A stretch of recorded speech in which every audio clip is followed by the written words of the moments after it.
Have you ever wondered who have the most potential in bluelock? Who would these players be? Will they end up reaching their full potential? Continue watching this video to find out. First up on this list, I have Hiori. He is a wise but soft-spoken forward prodigy who was trained from birth to solely play football and be the best in the world by his parents. But Hiori, with all his talent and intellect, is looking for a purpose in life outside of his parents' expectations.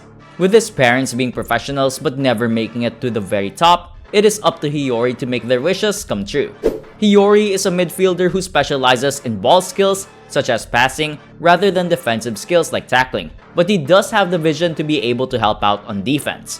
When he has the ball, he may attempt longer or more complex passes than other holding players. He may try to set the tempo of their team's play, retain possession, or build plays through short exchanges, or he may try to pass the ball long to a center forward or winger, or even perform short passes towards his teammates in between gaps. With strong vision, ambidexterity, and passing combined with Hiori's level under pressure, Hiori is a perfect player for being a playmaker. Hiori can effortlessly link up with any player, being able to calmly create space and send a perfect pass, just like how he was able to envision Isagi's ideal play during the match against the Ubers. Hiori's vision enables him to envision the best pass possible to make in any given situation. Hiori constantly looks around himself during a game to assess the positions of the players around him, as well as the situation of the field, so he can both receive the ball in space and pass the ball into space. It is through this vision that he was able to form an almost telepathic link-up with Rin, trading calm passes and avoiding other players. This would be very handy against professionals as he can be a league-ready player really soon. If you're enjoying this video so far, then don't forget to like this video and subscribe to let me know that you want more videos just like this. Next up, we have no other than Nagi. As someone who has a unique talent above everyone else, Nagi's potential is through the roof. The only thing holding him back is his ego and love for the game.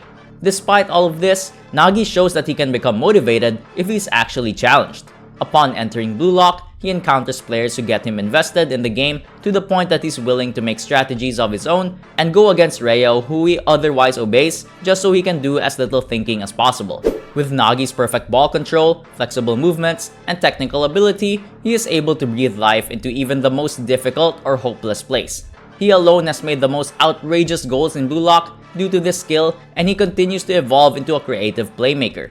After training with Manshine City and coming to understand his strengths and weaknesses more, Nagi is much more stronger physically, has more refined trapping and ball control, and personally takes the initiative in creating his own plays instead of just being a part of someone else's. However, if he continues to leech onto Ryo, this is going to be a problem for his development. Even before bluelock, Nagi has had exceptional trapping ability, being able to trap a cell phone in midair while jumping down a flight of stairs. This feat in itself was so impressive that Ryo immediately recognized his talent for football and decided to make him his partner. He can trap with his entire body, with deadly efficiency, constantly finding ways to turn a bad situation into something favorable. Nagi has trapped the ball using his toes, heels, and even his back, demonstrating the versatility of his trapping. He can trap virtually any object and often using his trapping to manipulate and confuse his opponents when making a run down the field, which combines with his spatial awareness to place him at the best point possible for amazing traps and follow-up shots. After training in the Neo Egoist League, Nagi's trapping has evolved with him being able to trap while being pressured by two defenders and trap a high-power close pass while moving at great speeds easily. Another player who has tons of potential is Tokimitsu.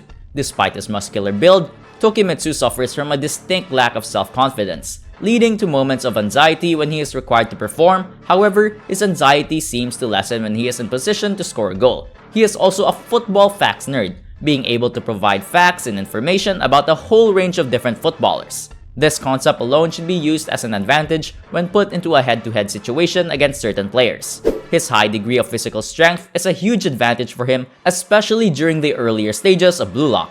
He can make space, score goals, or hold up play with the ball waiting for support no matter how much pressure defenders are putting on him.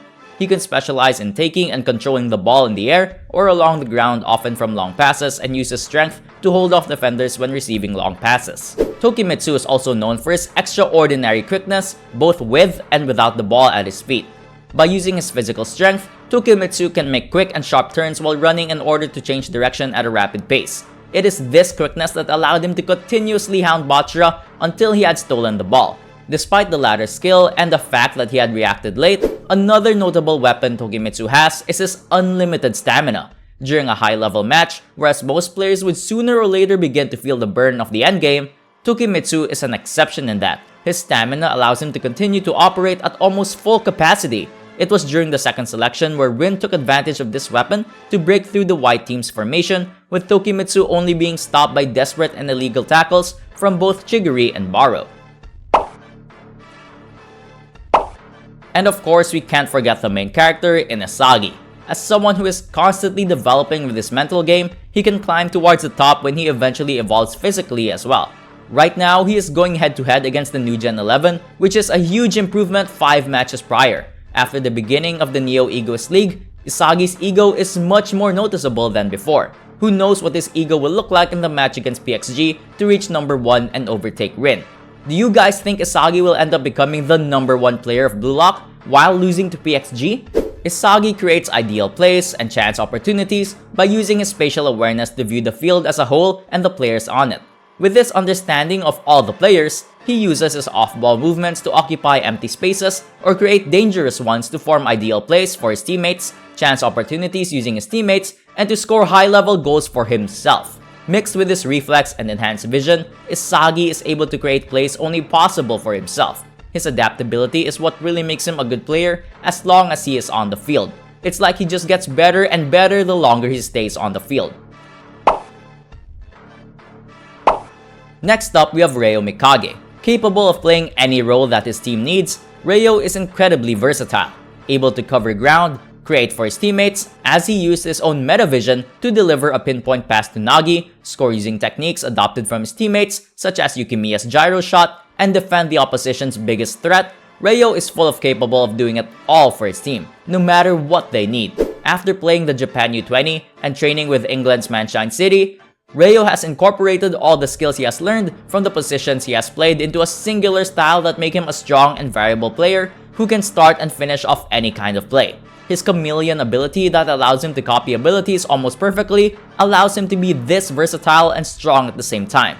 Using his all-rounder skills, excellent soccer abilities and sense, and his 99 out of 100 stats across all his various skills, Ryo is able to emulate the abilities that other players have demonstrated. Ryo uses his nearly perfect skills to be able to understand how others, who are specialized in certain areas, are able to produce certain abilities. If we can find a way to get everything together, we can see a more improved Ryo. Lastly, we have Nico. As someone who is only 15 and a great defender with his vision and bluelock, he still has time to become really good. He is a player that relies on their intelligence as opposed to their brawn. He is a ball-winning defender who will attempt to eliminate the need for such situations by stopping the ball at the source. That means reading the game well in order to make interceptions. With him getting meta vision at a young age, he has so much room for improvement. Who do you guys think have the most potential in bluelock? Will they ever become the best versions of themselves? I hope you enjoyed this video, and if you have other what-if ideas that you would like to see, let me know down in the comments. Have you ever wondered about what will happen to Nagi and the NEL? Check this video out right here. Don't forget to like and subscribe for more content just like this. Thank you for watching.